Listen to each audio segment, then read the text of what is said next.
Praise lord. నీ తేజోమహిమ నిలుచు స్థలమును నేను ప్రేమించుచున్నాను. కీర్తనలు 26:8 ఉంది మాట.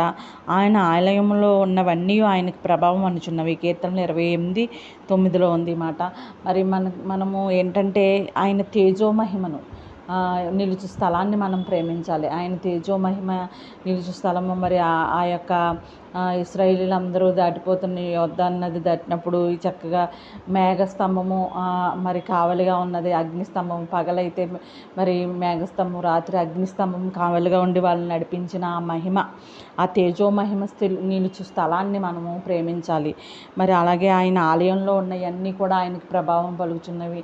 అలాగే ఆయన ఆలయంలో ఉన్నవి ఎన్నో అమూల్యమైన ఉంటాయి, కూడా ఆయనకే మహిమ ప్రభావములన్నీ ఆయనకే చెల్లిద్దామా?